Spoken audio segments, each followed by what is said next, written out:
second episode of the IPRA Rec Room. I am here with Mark and Marissa yet again. Thank you for all of you who are tuning back in to episode 2, and welcome to all of you who are with us for the first time. If you haven't seen our episode before, we're going to interview many people throughout the field of Parks and Rec and get their takes on different trends, topics, and get their insights on anything Parks and Rec. Not necessarily recreation, but we'll cover everything. Today's episode is on athletics, and we have today a very special guest from Elmhurst Park District, Andre Cobbs, Program Supervisor, Athletics.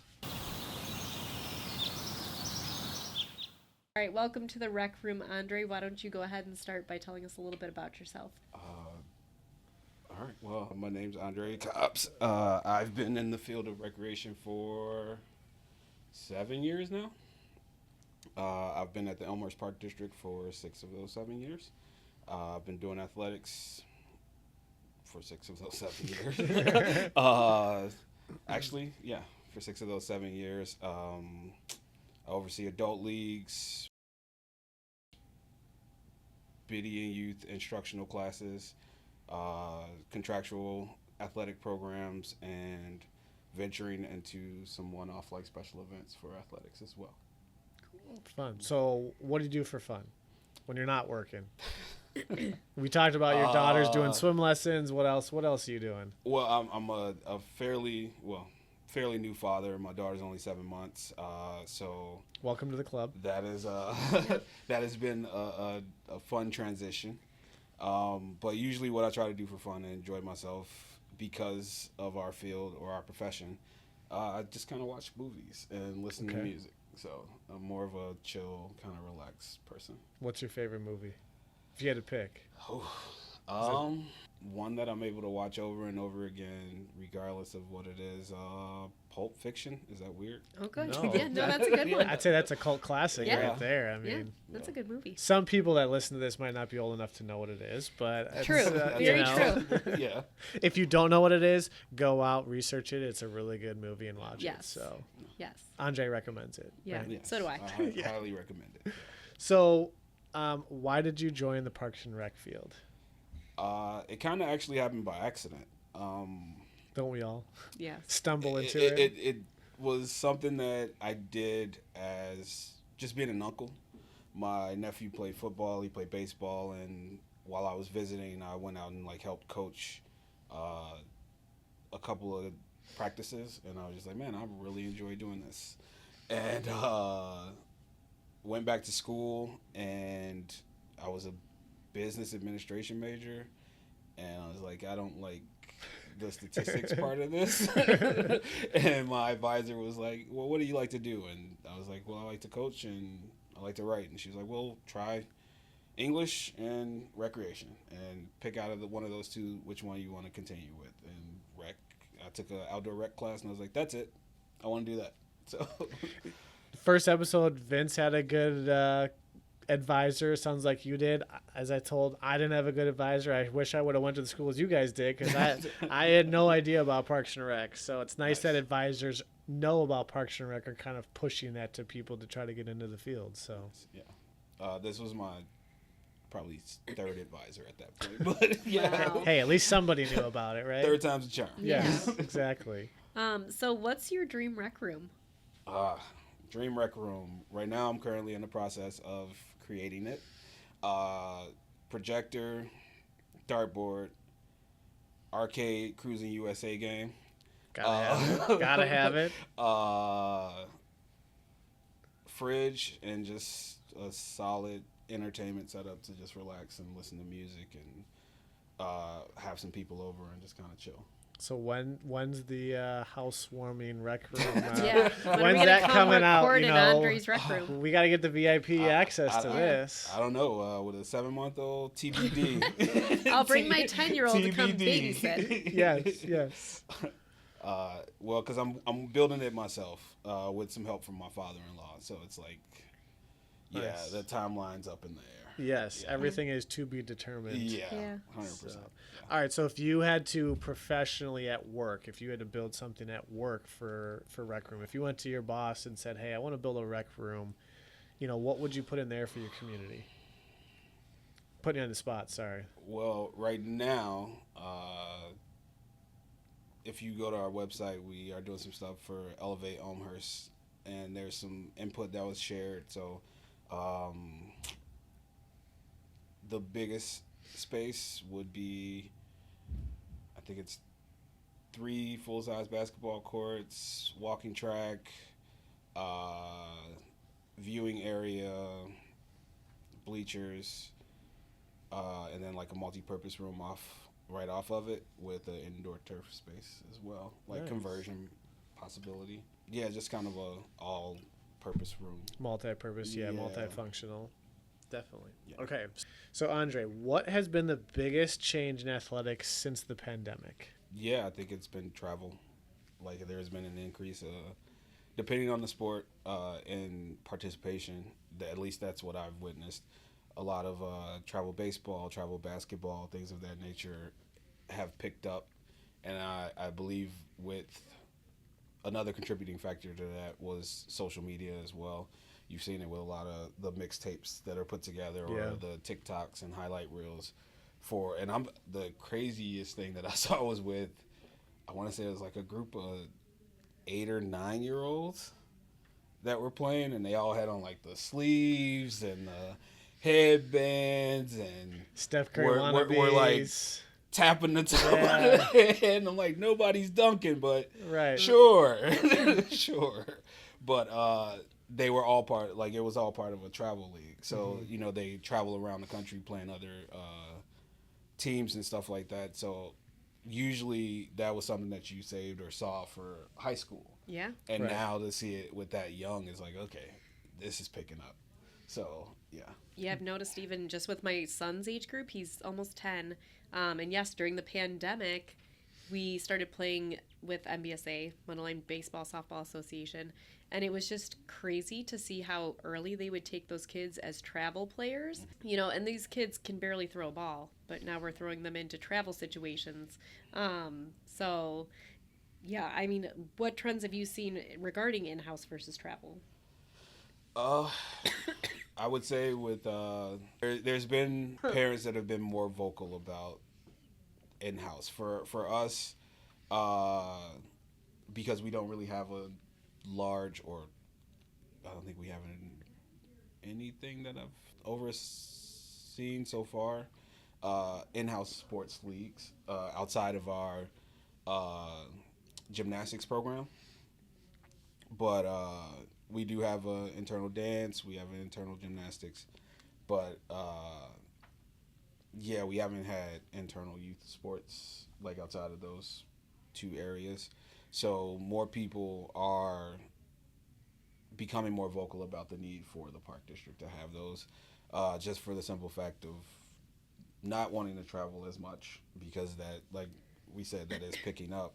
Not wanting to travel as much, and then also because they have multiple children, it's like, well, I don't want to drive to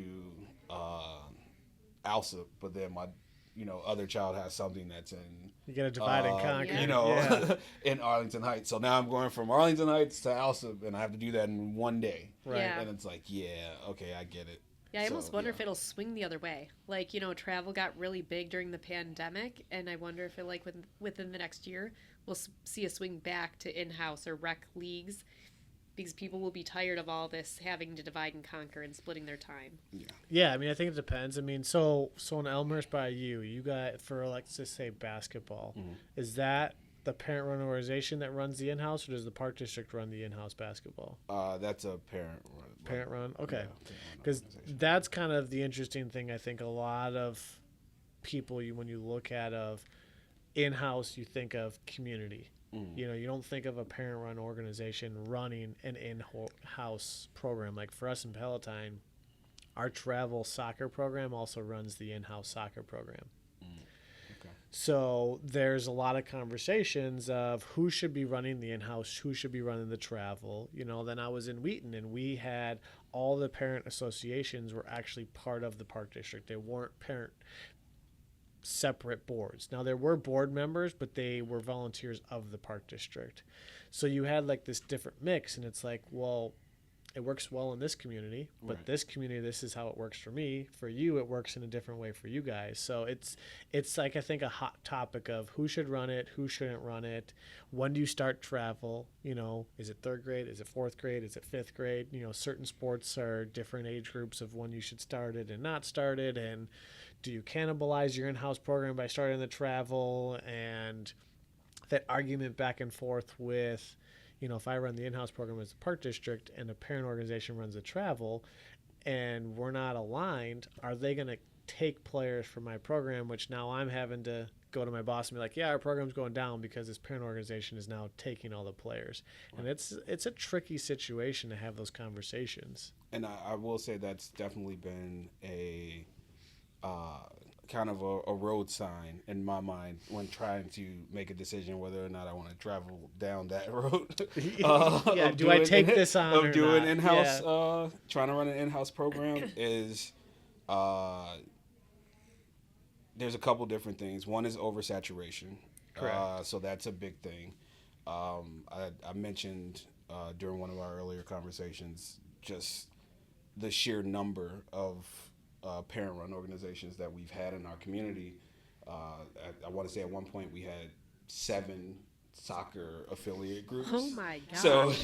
So it was like that's more than some communities have for every sport. Yeah. right. You have it in so one sport. and that's what I mean. So it's like, do I need to run an in-house soccer program?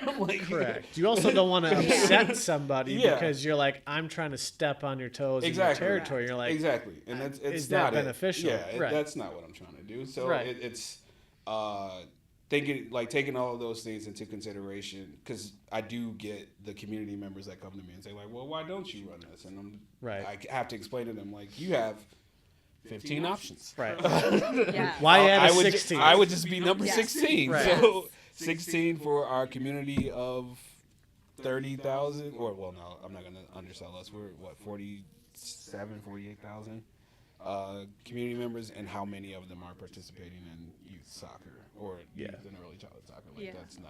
That's not a large number. So to try to stretch that across, it's crazy. Yeah, so, you could spend a lot more time and resource in an area that you're not providing a resource to the community. Exactly. So and I think that's more so where my expertise or like area has been with a lot of our adult programs. So I oversee adult softball, adult basketball, sand volleyball, indoor volleyball. I'm working on adult flag football. I'm working on a couple of other adult leagues as well, dodgeball, and I can't remember the third one. You got a lot of adult stuff going over there. Yeah, Nice. yeah, that we don't usually. Oh, bags. That was the other one. Okay. Bags or cornhole, depending on Yeah. where you're from. Yes. So yeah, trying to get those things kind of up and running to attract that crowd as well, because we do have a lot of younger adults that are moving into the community. So don't want to provide them a disservice, and then it's a little bit easier to translate that over to some of the teenage age participants as well, who aren't necessarily participating in school-based organized activities. So with some of those programs, do you look at the demographics of your community and see we have a large population of 18 to 35-year-olds and kind of program based off of that? Or you just kind of, let's throw it at the wall, see if it sticks, kind of go from there? Combination of both. Okay. I look at it as I see the demographics, but then I also try to get a better understanding of what the interests are, if that makes sense. So, for instance, with adult softball, we've seen steady participation. At one point, we did see growth, but then I was also fully aware that there were some surrounding areas that their softball programs weren't necessarily flourishing. So they were kind of shutting down. So I was like, okay, so this could be where this growth is coming from. It's not necessarily that our program is, cream of the crop, which I'm not gonna say that we're not.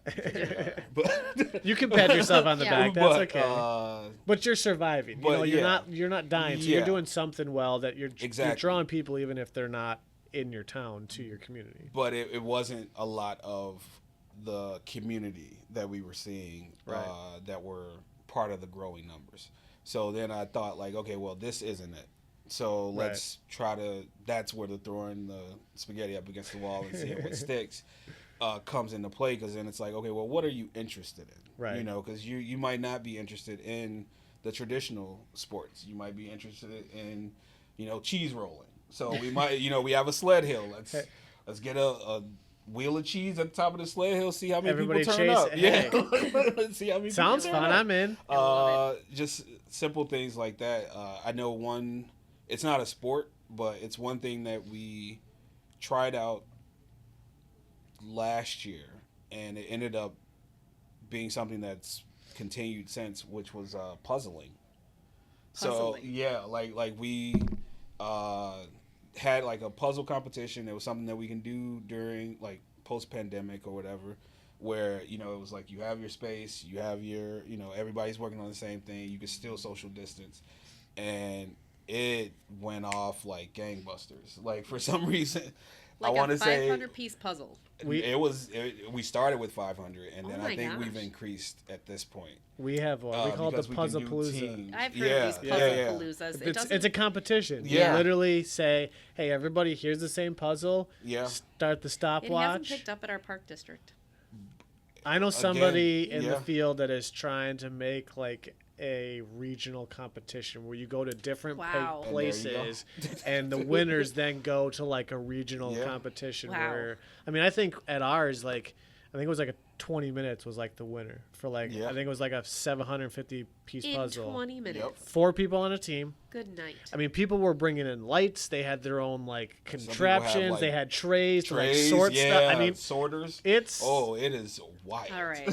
I'm not going It to say is this, but it wild. might be the fastest growing sport out there. I mean, Yeah, everybody yeah. says Move that out of the way, about pickleball. everything. All right. It's- Yeah. Step aside pickleball. Step aside Puzzling pickleball, is lacrosse, Puzzling's coming to town. you name it. It's puzzle Wow. competitions. But to kind of circle back to it, that's the throwing the spaghetti up against the wall. Because, I mean, it might not be, like I said, in the lane of traditional sports. It's the kickballs, where it's the cup in hand kickball league, and Right. we get where we thought we might get 4 teams. All of a sudden, we have 16 teams, and it's like, how do we get 16 teams from a cup in hand kickball league? I love it. right. Like, that's crazy. It's a unique thing Yeah. that this is so niche that we're not going to get that many people. When it brings in Right. people like our age, like I Mhm. think that's one of the biggest issues in Parks and Rec is how do we program for people in their 20s, 30s, 40s. Something like that, like a cup in hand kickball Yeah. league, is like kind of reminds you of college. Is simple as like when you were playing as a kid. Yep. Multi-generational. yeah, You don't- it's it's not limited yeah. to just your 30s. Like you can have a Exactly. 60-year-old and a 20-year-old Correct. that play, Exactly. and it's not like you need to come up with a handicap like golf or something Yeah. to level the playing field. And And based on conversations that we've had with like our racket sports area, that's one of the draws of pickleball is, you know, that there's not really a age discrimination to it. Like, Right, if there's you no want- requirement. Like if you're 70 and you are, you know, still moving around like you're 20 or, you know, 30 or 40 or whatever, it's like you can still come out here and play and compete. So yeah, I want to do that. Like I 100% want to do that. So that's kind of how we look at, or that's been my approach. But then also with some of my younger coworkers, their slogan is, if it involves alcohol, it's for us all. So it's like, all right, that's one way to do it. I'm sure. I'm noticing that yes, if we have alcohol at our events or things like that, yeah, we get pretty high participation numbers. So. partnership with bars, you know, those Exactly. that adult Yeah. softball. They're like, Yeah. hey, we're gonna go to the bar afterwards and hang out. You know, like Yeah. how can you incorporate that where it's a sponsorship almost for the bar, but it also helps with our league. Yeah, and like we ran a bags tournament, and I want to say that's the quickest that I thought I would see 50 people sign up for it. Wow. But it worked out, and I was just like, was it the fact that it was, you know, bags, or was it the fact that there was also alcohol Drinking involved? Right. Yeah. But it was like, it's probably the alcohol. Probably. It's a fun time. Yeah. You know, exactly. I can do both of them. Exactly, And yeah. recreate where I'm not worried about like, oh, I have to be a pro athlete to do this. Correct. It I'm kind gonna- of 100%. levels things down a little bit. Right. It I'm makes not things a going little bit to more tear my casual. Achilles playing Yeah. bags. And, Yes. Right. Yes. So, participation trophies, yes or no? There is a right and a wrong answer, I think, but I don't know which one it is. So I think it depends on the generation. yeah. I don't feel like it's necessarily a right or a wrong answer. I'm just if I'm kidding. being honest with you. Yes. My response to it is no. I don't think that everybody should get a participation trophy. I do think that part of that also falls on the coach, yes. if that makes sense. Yeah. So you can still go out and feel good about the effort and time spent that you put into something, and you don't necessarily need a certificate or a trophy to verify that. Like Right. your coach should be able to do that. Right. So yeah, no, I don't. I mean, as a parent, I mean, my kids aren't super old yet where they're going to be getting all these. It's like after a while, like, okay, great, I have another 7th place trophy or an 8th place medal or all that sort of stuff. Like you said, it's sometimes can breed that conversation of, well, I need a pat on the back just because I'm doing something. It'd be like in our field of like, hey, Andre, great job. You worked your 40 hours this week. Well, that's what's expected of you. Right. You know, Yeah. like we're expecting you to participate, play in the game. Right. And if you do something great, maybe a game ball, Right. something like that where you went above and beyond. Like I have no problem with giving somebody recognition for something, but just to be like, hey, I signed up, I got last place, here you go. Like, I think there has to be that fine line of when you give it, when you don't. Certain things maybe you do. Maybe at first grade, it's just like, hey, instead of an award, we're giving a little tchotchke that has a Park District logo on it that everybody gets no matter what. That's not a participation award. It's just a fun incentive, really. Yeah. What about, so adults? You do a lot of adult sports. Like, how Yeah. do you handle trophies and things like that with your adult leagues? Do they require trophies? No. Do they want money? Do they want T-shirts? I'll be honest. I think most of them want money. So they can go to the bar and either- get discount either- on the bill. Either money or Discount on next discount year. on like the next registration or something of that nature. Just because depending on how the season pans out, they might feel like, oh, we got robbed because we weren't able to Right. finish this, or this was a forfeit, or this got cut short. So it's like, all right, well, if you win the season, then you've paid X amount of dollars, you get X amount back. Right. So great job, you guys played well. Here you go. But I don't think trophies are as big of a deal as they used to be. Definitely. Yeah. All right, so what trends have you seen regarding in-house versus travel sports leagues? Even just from your general perspective as, an adult or somebody that's got a kid growing up, like where do you kind of lie in that? For a recent conversation my wife and I have had is that I am, being the introverted person that I am, I'm terrified of my child wanting to join a travel league of any sort. Just because of the time consumption of it, I think it's a lot to spend. And as somebody who participated in sports, I've done wrestling tournaments when I was in high school where we were gone the entire Saturday. Yeah. So we got there at 7 a.m. and I didn't get home until 9. It's dark. At night. Yeah. And it's just like, where did the weekend, Yeah. the weekend went? And most of the day was spent me lying in the bleachers waiting for my next match to come Because on. you were cutting weight. Yeah. So it was Yeah. like, You participated Yeah. for 20 minutes. You were Yeah. there for 12 hours. Yeah. Whereas Yeah. you'd rather be like playing with your friends or having like a real childhood. exactly. Or, Um, going to a family function yeah. or something like that. Yeah. Yeah. So as far as in-house goes, some of the trends that I feel like I'm seeing is that they are starting to grow. I don't think it's at such a pace that the travel grew post Yeah. COVID. So yeah, I think they are starting to grow, but I think it's a game of catch up in certain areas. Like certain areas had their own programs already established, so I think it was easier for them to just say like, oh yeah, we've done this already. We can take on those extra 20 or 40 kids. Like that's not a problem. We just need to adjust this and Right. get a couple more volunteers. For those like myself who would be newly venturing in, it's like this is terrifying. But I think we can do it. Yeah. We're gonna have a lot of trial and error, but I think we can swing this. But yeah. Cool. So I want to touch one thing on that though. Yeah. Like I read something on LinkedIn where they said at certain age points, like I think 8 and under, it's like try every single sport. Like they were saying you shouldn't be a specialized athlete until you get to like almost 7th, 8th grade high school. And I think a lot of times now in our society, especially post-pandemic, it's everybody is being very sport specific. Yes. Hey, at 3rd grade, you are just doing basketball, Yeah. and that's it. And I'm not going to play 3 sports. Yeah. A lot of high schools, you don't see 2 or 3 sport athletes anymore because it's like, hey, guess what? You want to play soccer? That's year round. You want to play basketball? Well, you should be training in the fall, not Right. playing football, not playing golf. Right. And I think a lot of, I don't know if this is correct, but there's some injuries that happen because they're only playing one sport. Yeah. They're not using muscles or, doing things that they normally would be doing if they're playing 3 or 4 different sports. And that's something as with my kids that I kind of want to be like, try a bunch of sports. By the time you're 8, 9, 10, you should have tried every single sport out there. And then be like, okay, now I want to start to specialize in 2 or 3 of them. Right. Then by the time you get to high school, be like, all right, I want to focus on one. Right.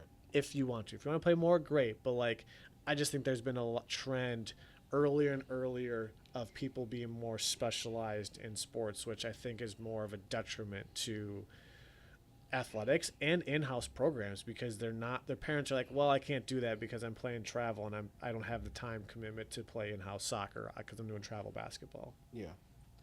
Yeah, like you said, I think it comes down to the parents. Ultimately, we're making those decisions for our kids. Right. So I personally have had my son try out 3 different sports: baseball, basketball, soccer. We have found that baseball was not his sport. Basketball, he's getting there. Soccer is his sport.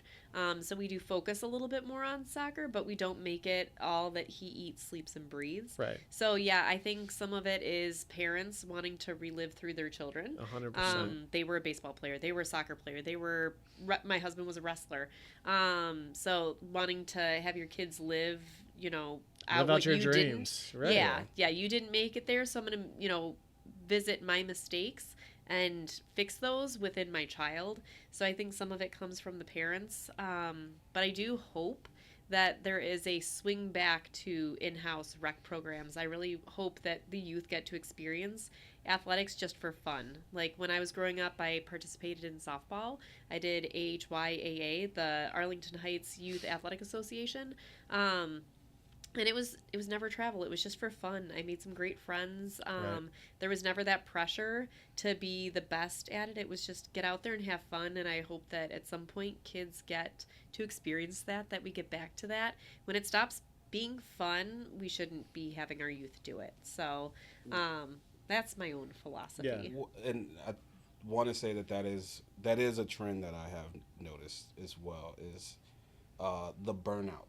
Yes. Is happening a lot quicker To children. Yes. Yes. Yeah, no, Not exactly. to adults, to children. A lot quicker than it was previously because of like what you were saying. It has now become a year-round activity. Yeah, they're and not it's trying out for like a freshman team because Yeah. they're burnt out. I've played this for 6 years year round. It's like, Right. that's not fun. Right. Yeah. So, I've done travel volleyball, but then the actual season is here. Right. So I do the season, but then there's clinics. And then after the clinics, there's this season. But then after this season, then there's travel.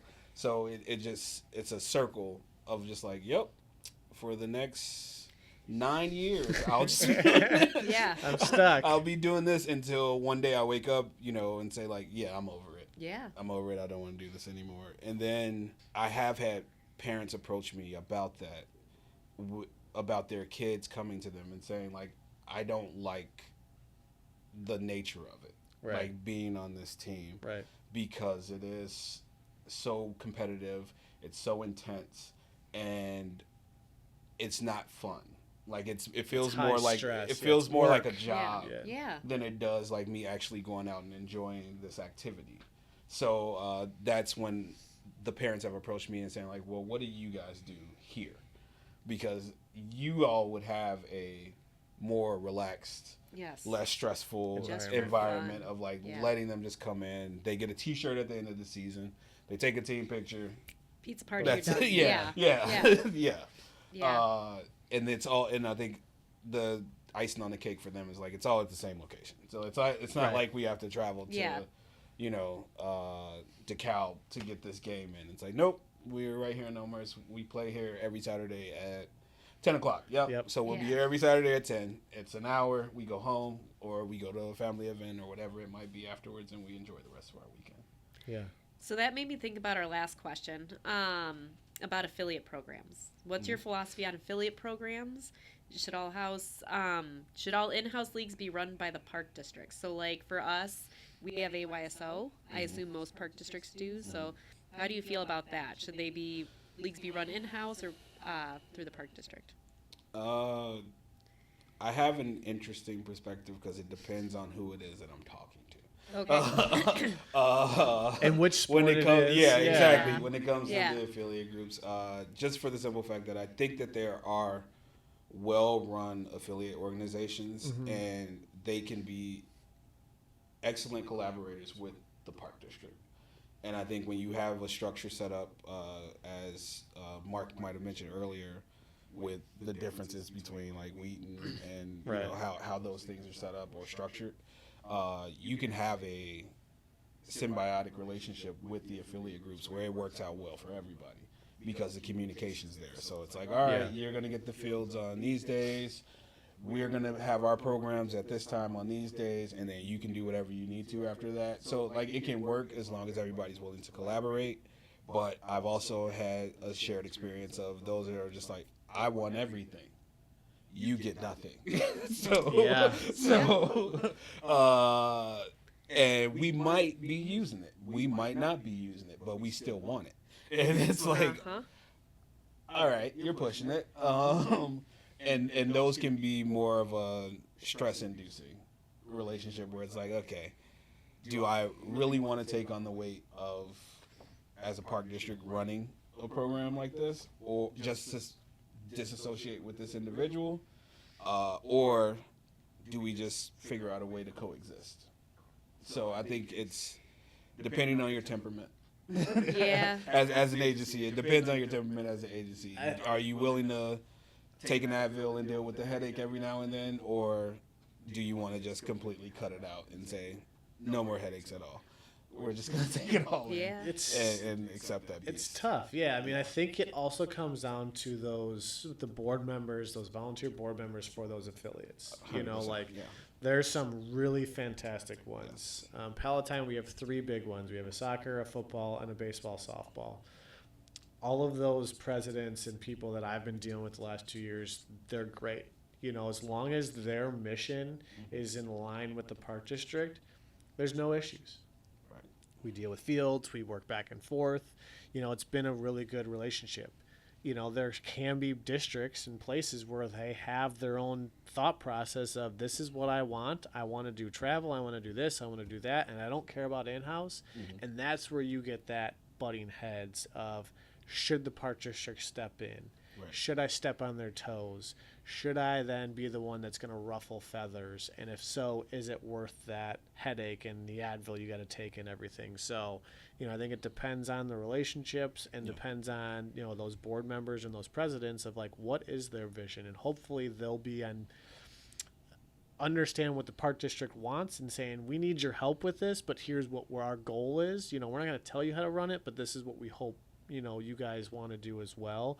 We'll help facilitate it the best that we can. So yeah, it's definitely a tricky situation, and it changes from district to district. Yeah, and I also think it changes from leadership to leadership because Yeah. some of those presidents or, you know, representatives from those affiliate groups might not stay there, or they might be on, this is my last tenure. This is my last season Yeah. around the agency, so then I'm gonna leave and transfer it over to this new person who might not, as you mentioned, be on board with the park district vision or, you know, mission of like, okay, we collaborate, and they're just like, no. Yeah. Yeah. I don't want to come in and collaborate. So Constant change. I mean, every 2 to 3 years, typically, you're having a new president Exactly, come yeah. in, and you're like, okay, who's taken over? Have we built a relationship? Have they been on the board? Are they brand new? So there's Right. that constant, like, what if? Yeah. And you're hoping that they just are similar thought process and mind of the previous administration. Yeah, I could say that I've been pretty fortunate in Elmhurst with some of the structures that are in place that we've been able to be more collaborative. Yeah. As opposed to being, Same here. butting heads. Yeah, same here. So, yeah. Good. Well, so we have a little segment called Rec Room Roundup. We're going to discuss a recent poll. What is your opinion on the use of public funds for large-scale sports projects like the Bears Stadium, given that 65% of Illinoisans oppose it? It's hilarious. Have you seen? That's my thoughts on it. But the fact that have you they seen the approach- new? Oh yeah, I saw the renderings. And Yeah, everything. but a couple days ago they just put out a thing that they have had a good conversation with Arlington Heights and the school board of some deal might be pending. So I guess it's now moving forward. So does that sway your opinion? No, I still think You don't live in still- Arlington Heights either. So No, yeah. I mean, to Yeah. me, as somebody who grew up in the city of Chicago, and just even being cognizant of the amount of money that the NFL generates, it's laughable to say like, hey, we're going to come to the state and say, Can you give us a pay couple for this. billion Yeah. you want dollars? to cut us a Yeah. check Yeah. to help us build this facility or this space that you might see some benefit from, depending on where. Like in Arlington Heights, I like the fact that they are standing firm Right. with, hey, no, we're gonna see benefits from this as a town. Like we're gonna hold your feet to the fire and say like, no, you have to do this. It's got to be reciprocal to some point. Exactly. And so, looking at it from the Chicago perspective, it was like, yeah, you're like every other person that's come to the city or every other agency that's come to the city where it's like, oh yeah, give us this money. It'll create 700 jobs, 700 permanent jobs, but thousands of jobs that'll only benefit like this very small percentage of the city, and we hope that it'll generate a ton of other revenue that will benefit the local businesses that are in our vicinity, aka the downtown area.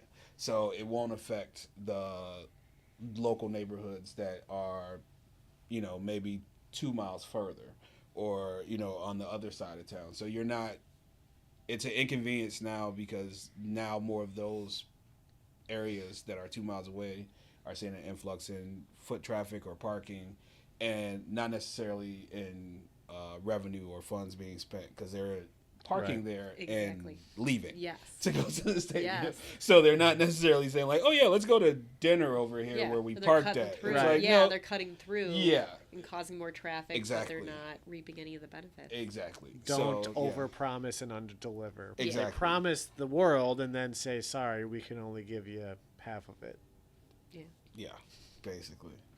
All right, so mental health is obviously a big conversation these days, especially post-pandemic. So how do you see increased physical activity programs in parks contributing to better mental health and in the community? And has Elmhurst created some programming geared towards mental health or more activity-based programming versus more stationary, I would say? I think part of it with what we've done in Elmhurst is just being more aware, doing more active engagement with not only staff and creating that environment of showing genuine interest, because I feel like that's a part of where the disconnect used to happen, is that it was just like, oh, hey, Mark, how you doing? All right, cool. Yeah, so and not really like listening to what it is that you're saying, or that might not even be a genuine question. Right. So I feel like we've created more of an environment where it's like, no, Mark, how are you doing? Yeah. Like, what's going on? You're an active listener. How can I, like, is there anything that I can do to help you out right now with whatever it is that you might be doing? Or do you even feel comfortable enough to come to me if you need help and I haven't seen you to ask how you are? Right. So we've done more things to emphasize creating more of that environment as opposed to saying like, no, this is what you need to do. So it's been more of creating that culture to then trickle down to not only the supervisors but then our part-time staff as well. So then when they engage with our participants, they feel welcome. They feel like they can come to the coaches or the instructors and say like, yeah, I'm not really having a good time right now. So let's have a conversation with your parents. Let's see what we can do to find a way to make you more comfortable in this program, or if there is another program, let's work on trying to get you into that other program. Good. I mean, like from your perspective, maybe Marissa, like I feel like a lot of times people might hear what you're saying, but they're not listening To how it's coming out, to how your body language. I'm just sitting here, Yeah. you're talking to me, great, I hear it, but it goes in one ear and out the other. Yeah. But like when you actually listen, like and actually do something with it, some people are like, whoa, did you actually listen to me? You're not just, it's not just an empty ear and empty words, you're actually performing something and changing it because of my recommendation. And I think we need to get to that point sometimes of, no, let's sit down and not do as much talking and not do as much explaining and actually take action on what we're hearing people say and what they're voicing their opinions on. Yeah. Like you hear me talking, but you're not listening to what I'm saying. Yes. And so even with my adult leagues, I try to do that as well. So like I don't, of course, we can all get an email where somebody's voicing their frustrations. There's a lot of emotion in the email or voicemail, depending on how they reach out. Yep. And you're just like, okay, that was an unload. Yes. Yes. Let's take a beat. And so even for myself, I have a routine of I'm gonna take in this information, I'm gonna process it, and then I'm gonna respond back to this person. And most of the time, I try to not even say like I'm responding to them within the next 15 minutes. I'm gonna take at least half a day. By the afternoon, I'll wait till at least the afternoon. We do 24 hours. If not the end of the day, I'll at least say, hey, I thank you for sharing this. I will get back to you tomorrow. Yeah. So we can have a more in-depth conversation on your frustrations, what happened, and all of those things, to the point now where I was never really out there to like introduce myself on site for a lot of the participants in our adult leagues, just because there were high temperature conversations that were constantly going on about some of the things. Yep. But it got to the point where because of the way that some of the exchanges went, either via voicemail or over the phone, should I say, or via email, that people started to recognize me even when I wasn't there to like observe anything. I was just there to like talk to my staff real quick and leave. And they were just like, "Oh, Andre, what's going on?" And like they're like engaged. And I was got like, something. I didn't even know that you knew what I look like. Yeah. But you clearly went on the website and like saw and you feel comfortable enough to come to me and have a conversation about something. And most of the time, it's not even like I've noticed that it's not about a course correct or like trying to fix something. They're just like, "Oh no, we're just wanted to say hi and we're having a good time." Like. It's been a solid season so far. Yeah, thanks for what you're doing. Nice. Like, good job. Cool.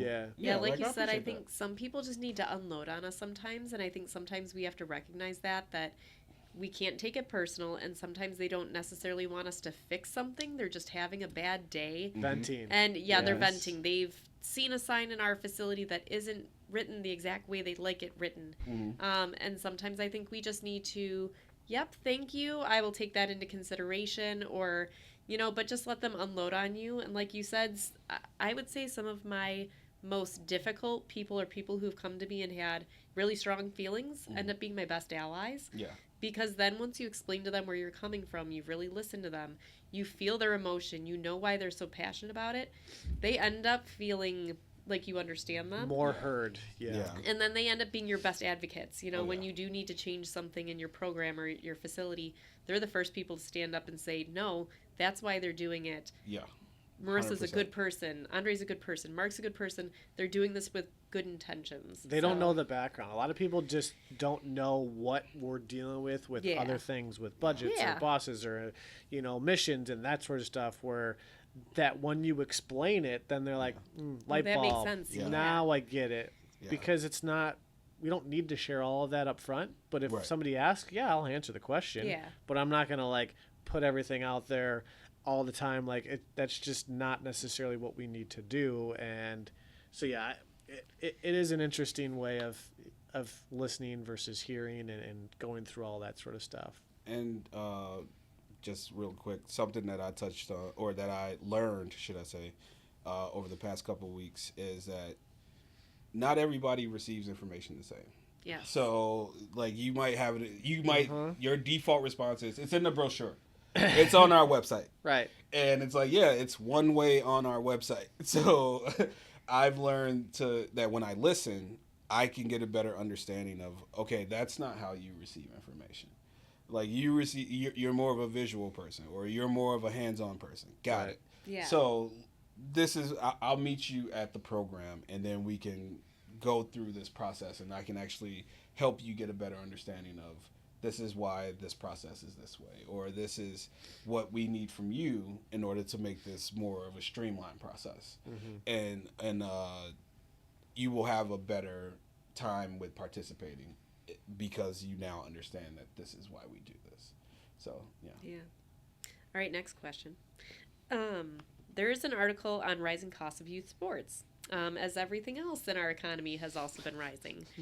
What strategies can Parks and Rec departments use to keep youth sports affordable for families? Do you guys do sponsorships? Do you go out to the community and be like, hey, sponsor this team? It is something shirts? that we're getting into. Okay. Mostly because, as I mentioned earlier, I don't do a lot of youth in-house programs. Right. But even with some of my internal, instructional sports programs, yes, I've approached, or our marketing department has approached local businesses about sponsoring, pennies and things like that, for the programs. One thing that I try to do as well is I try to keep it simple. Excuse me. I know that there are a lot of youth sports that they'll try to get cameras and state-of-the-art hoops and cooling systems. All the fancy equipment. Yeah. But for me, in the instance of basketball, it's a hoop, it's a ball, you're shooting it. Yeah. I need a floor. I need 2 hoops. I need a ball. Keep the fluff out of it. Right. Yeah. There's not a ton of stuff that you necessarily need. For me, in my circumstances, it's been more updating. Okay. Things, facilities, or equipment. So we've used this until the wheels fall off. Right. Or close to it. And now, all right, we need to update it, or we need to replace it, because this isn't functioning how we need it to function anymore. One of the, as you mentioned, sponsorships. Right. Some of it is partnerships that I've done, where it's not necessarily a sponsor thing. It's been, and it's not an idea that my supervisor brought up to me fairly recently, was doing what's the proper word for it? How they do the craft sales, local agencies, they might have a Craft show. or something like that. Why not try to do something like that with sports equipment? Oh, a resale Yeah, type of thing? a resale type of thing. Play it against sports type of thing? Yeah, but through the park district. So Okay. you not Like an necessarily in-house garage sale. Yeah, almost. basically. Neighborhood So you garage get a lot sale. of the community members that'll come out. Their kid might have outgrown the hockey stick that they used to play with, Yeah. or the a good lacrosse idea. stick. They might not be as they're older now, so it doesn't fit what they need to use it for. Yeah, that's what our So dance now- program has.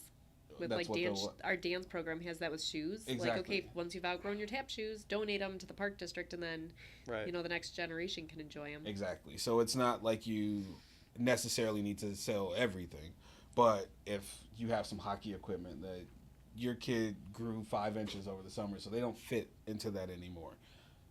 Well, they don't I'm like sure- it. or they played don't 2 like years it. like, Yeah, hey, yeah. I'm done. Yeah. And I'm like, I just Exactly. spent $1,000 on this. I want to get something for Yeah. it. The Exactly. bat, the Or even the $200 bat, bat. even the bat. So I was gonna say baseball bats are running. Oh. Yeah. Those are $300 real- at this real point. expensive.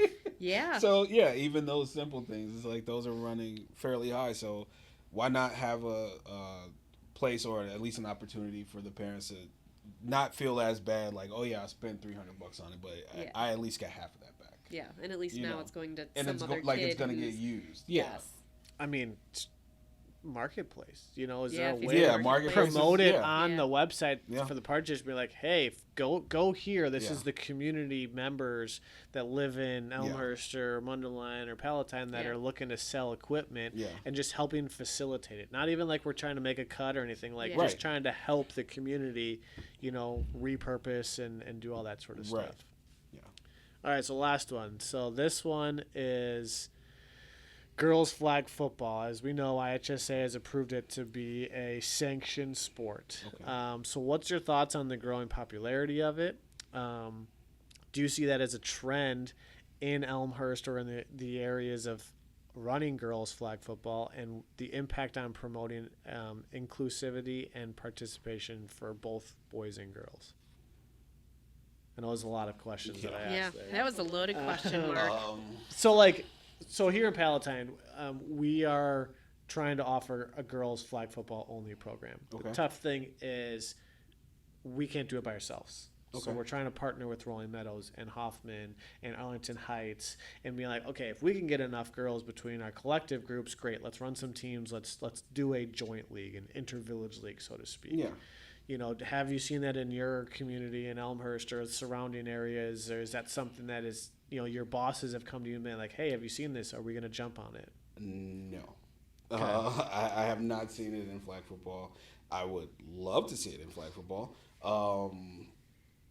I think that it is a positive for the sport as well. Yeah, I couldn't see anything that would be negative in regards to it, because I do think that it's another avenue to allow people to come out and participate. So I don't see it as a negative. It would be something that I would definitely jump at the opportunity to participate. We're for sure. reaching out to our high schools to try to partner. Be like, hey, can you help?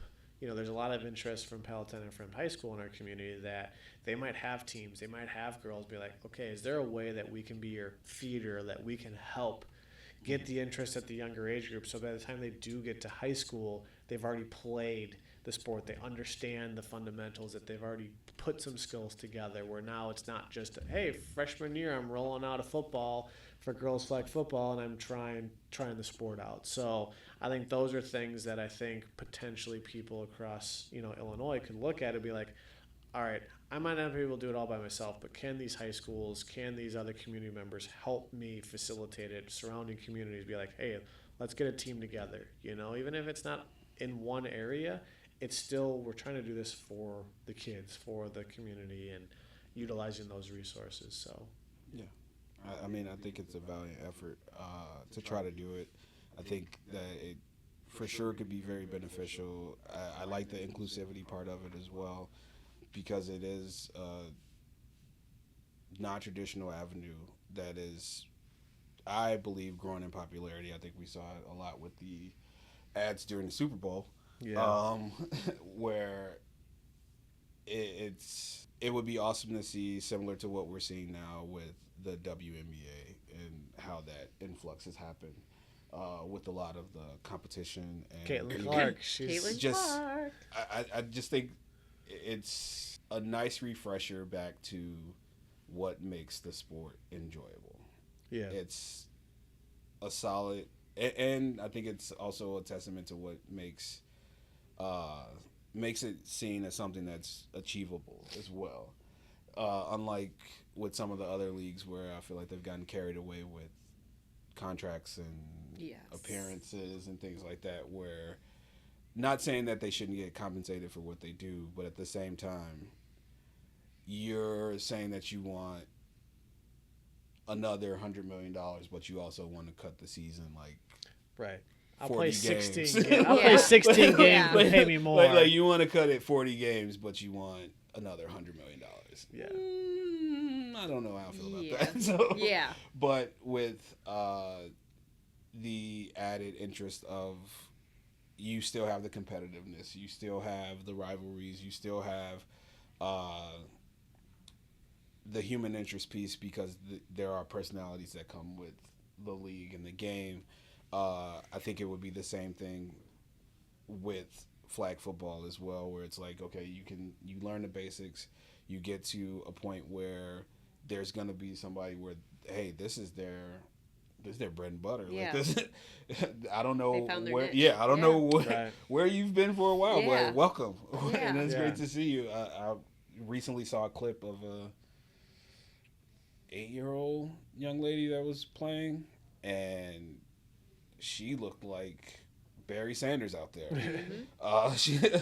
She like swept to the right. You just see 4 people fly past. You see her cut back the other direction. Another 3 people. Then she just takes off down the sideline. It's like, oh, So you're gonna be okay. good. Yeah. So I'm all for it. I think it'd be awesome to see. I don't see anything negative with it. I think Definitely it'd be not. great, yeah. We'll see where it goes. I'm Yeah, very I'm curious. excited. So, Yeah. but Andre, thank you for joining Yeah. us. We learned a lot. I'm in athletics, but I still learned a lot, and I learned we a appreciate ton. you coming on the IPRA Rec Room, and good luck with everything else you have going on. Thanks. I appreciate you all for Yeah. having me. This was fun. And now for some information from Vince.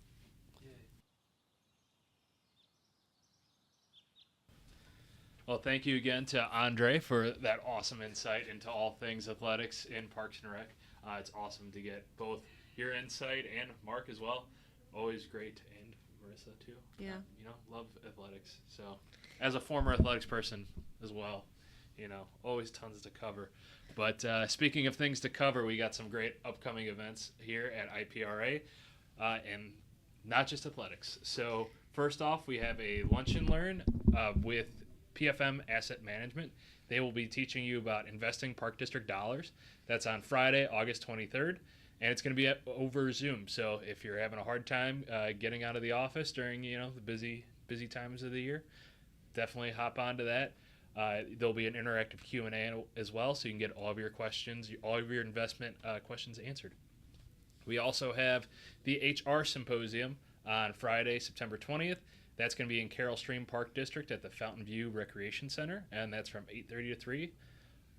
That will be we'll be going over some latest trends in HR sessions, some legal updates in HR, employee engagement strategies, and some DEI conversations, as well as a networking opportunity as well. So make sure you put that on your calendar. And that is all for this episode. So that brings us to a wrap, I guess we could say. So thanks again for joining us. Please follow us on all socials. If you have any questions, just IPRA Rec Room, Spotify, YouTube, wherever you want to find us. If there's somewhere you can't find us that you want us at, let us know. You can email me at vince@ilipra.org. And while you're at it, why don't you send us a message about what your hot take is in athletics, and we would love to share that with everybody on our socials. So thank you, and we'll see you next time.